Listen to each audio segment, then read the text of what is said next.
तो हेलो दोस्तों, स्वागत है आप सभी का आपके अपने YouTube channel study indication GK में। दोस्तों, आज हम लोग संविधान से जुड़े कुछ प्रश्नों को करने वाले हैं, तो जुड़े रहिए हमारे साथ। आज हम लोग 25 प्रश्नों को करने वाले हैं, तो चलिए एक एक करके देख लेते हैं बिना देरी किए।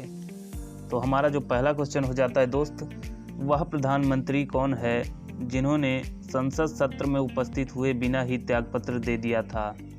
वह प्रधानमंत्री कौन है जिन्होंने संसद सत्र में उपस्थित हुए बिना ही त्यागपत्र दे दिया था। तो इस सवाल का जो आंसर हो जाएगा वो होगा चौधरी चरण सिंह। जी हाँ दोस्तों, इसका जो आंसर हो जाएगा वो हो जाएगा ऑप्शन नंबर सी, चौधरी चरण सिंह। हमारा अगला प्रश्न होता है दोस्त, सामूहिक रूप से मंत्रिपरिषद किसके प्रति उत्तरदायी होता है। सामूहिक रूप से मंत्रिपरिषद किसके प्रति उत्तरदायी होता है। तो लोकसभा के प्रति उत्तरदायी होता है। तो इसका जो आंसर हो जाएगा लोकसभा हो जाएगा। सामूहिक रूप से मंत्रिपरिषद लोकसभा के प्रति उत्तरदायी होता है। अगला प्रश्न हमारा, मंत्रिपरिषद व्यक्तिगत रूप से उत्तरदायी होता है। मंत्रिपरिषद व्यक्तिगत रूप से किसके प्रति उत्तरदायी होता है। तो राष्ट्रपति के प्रति उत्तरदायी होता है मंत्रिपरिषद व्यक्तिगत रूप से। राष्ट्रपति के प्रति उत्तरदायी होता है मंत्रिपरिषद। चौथा प्रश्न हमारा है, मंत्रिमंडल का गठन कौन करता है। तो मंत्रिमंडल का जो गठन है वो सिर्फ केंद्रीय मंत्रीगण, सिर्फ जो है वो केंद्रीय मंत्रीगण ही मंत्रिपरिषद का मंत्रिमंडल का गठन करते हैं। तो हमारा पांचवा प्रश्न आता है, स्वतंत्र भारत के प्रथम गृह मंत्री कौन थे। तो स्वतंत्र भारत के प्रथम गृह मंत्री दोस्त थे सरदार वल्लभ भाई पटेल। स्वतंत्र भारत के प्रथम गृह मंत्री कौन थे, सरदार वल्लभ भाई पटेल।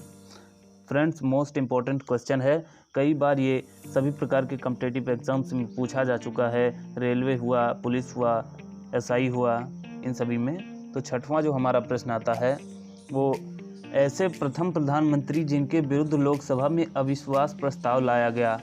तो ये थे जवाहरलाल नेहरू, जिनके विरुद्ध लोकसभा में अविश्वास प्रस्ताव लाया गया था। सातवां क्वेश्चन हमारा है, संघीय मंत्रिपरिषद अपने आचरण के लिए किसके प्रति उत्तरदायी होता है। तो संघीय मंत्रिपरिषद अपने आचरण के लिए लोकसभा के प्रति उत्तरदायी होता है। तो इसका जो राइट आंसर हो जाएगा वो हो जाएगा लोकसभा। अगला प्रश्न हमारा है, भारतीय गणराज्य में वास्तविक कार्यकारी प्राधिकार निम्नलिखित में से किसके पास होता है। तो ये इसका जो सही आंसर हो जाएगा वो होगा मंत्रिपरिषद। तो भारतीय गणराज्य में वास्तविक कार्यकारी प्राधिकार मंत्रिपरिषद के पास होता है। भारत के संविधान के अनुच्छेद 75(3) के अनुसार मंत्रिपरिषद निम्नलिखित में से किसके प्रति सामूहिक रूप से जिम्मेदार होता है। तो इसका जो आंसर है वो है लोकसभा। यानी भारत के संविधान के अनुच्छेद 75(3) के अनुसार मंत्रिपरिषद लोकसभा के प्रति सामूहिक रूप से जिम्मेदार होता है। तो इसका आंसर दोस्त होगा लोकसभा। अगला प्रश्न हमारा आता है, भारतीय संविधान के अनुच्छेद 75 और 74 किन विषयों पर विचार करते हैं। तो इसका आंसर है मंत्रिपरिषद। तो भारतीय संविधान के अनुच्छेद 74 और 75 मंत्रिपरिषद के विषयों पर विचार करते हैं। 11वां प्रश्न हमारा है, संघीय मंत्रिपरिषद से पदत्याग करने वाला पहला मंत्री कौन था। संघीय मंत्रिपरिषद से पदत्याग करने वाला पहला मंत्री कौन था। तो वो थे श्यामा प्रसाद मुखर्जी जी। श्यामा प्रसाद मुखर्जी ऐसे मंत्री थे जिन्होंने संघीय मंत्रिपरिषद से त्यागपत्र दिया था सबसे पहली बार। 12वां प्रश्न हमारा आता है, स्वतंत्र भारत के प्रथम वित्त मंत्री कौन थे। तो दोस्तों, स्वतंत्र भारत के जो प्रथम वित्त मंत्री थे वो थे डॉक्टर जॉन मथाई। कौन थे दोस्त, वो थे डॉक्टर जॉन मथाई। ये प्रश्न भी दोस्त बहुत ही इम्पोर्टेंट है, कई बार परीक्षाओं में पूछा जा चुका है। अगला हमारा प्रश्न है, अभी तक पद पर रहते हुए कितने प्रधानमंत्रियों की मृत्यु हुई है। ये भी फ्रेंड्स मोस्ट इम्पोर्टेंट क्वेश्चन है, कई बार पूछा जा चुका है। तो अभी तक पद पर रहते हुए कितने प्रधानमंत्रियों की मृत्यु हुई है।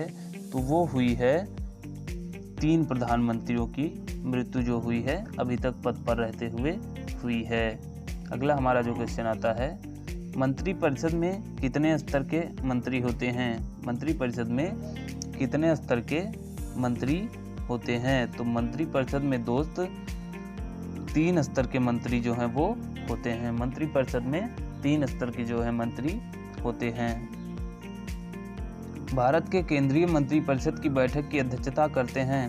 भारत के केंद्रीय मंत्रिपरिषद की बैठक की कौन अध्यक्षता करते हैं? तो करते हैं प्रधानमंत्री जी। प्रधानमंत्री भारत के केंद्रीय मंत्रिपरिषद की बैठक की अध्यक्षता करते हैं। हमारा 16वां क्वेश्चन जो होता है, भारतीय संविधान के निम्नलिखित प्रावधानों में से कौन सा प्रावधान मंत्रिपरिषद की नियुक्ति तथा पदच्युति को विवेचित करता है? तो इसका जो आंसर हो जाएगा वो होगा दोस्त डी वाला। अनुच्छेद 75 में ये लिखा है कि भारतीय संविधान के निम्नलिखित प्रावधानों में से प्रावधान मंत्रिपरिषद की नियुक्ति तथा पदच्युति को विवेचित करता है। तो इसका आंसर जो हो जाएगा डी वाला।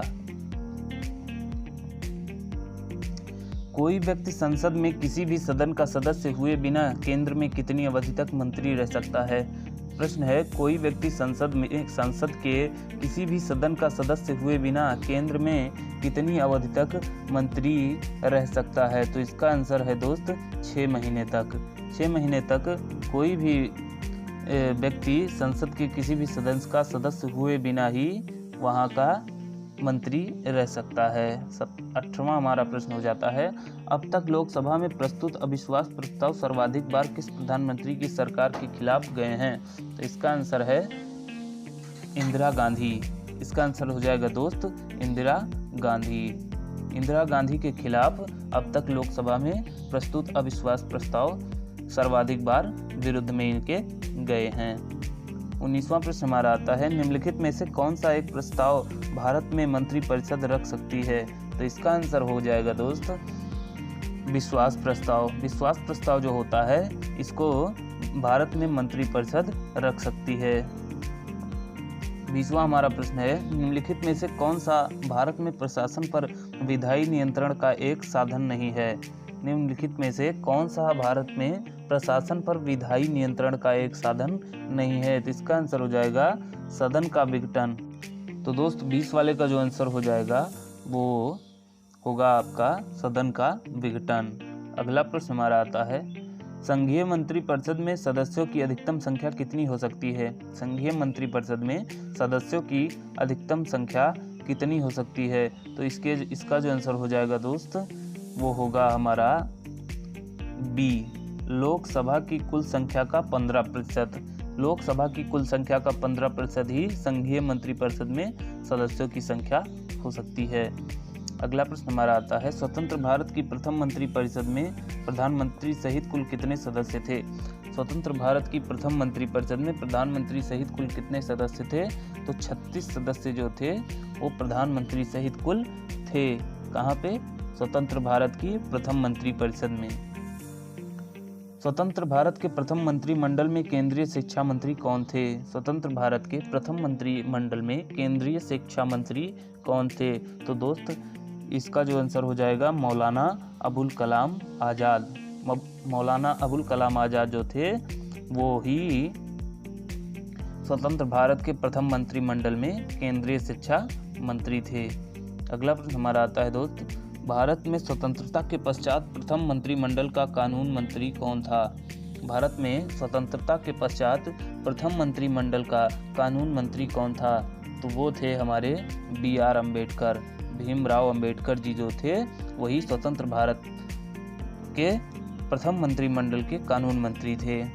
अगला प्रश्न हमारा आता है, भारत का वह प्रधानमंत्री जिसने एक संसद की हैसियत से संसद के उन सभी संयुक्त अधिवेशनों में उपस्थिति दर्ज कराई जो स्वतंत्र भारत के इतिहास में अब तक संपन्न हुए हैं?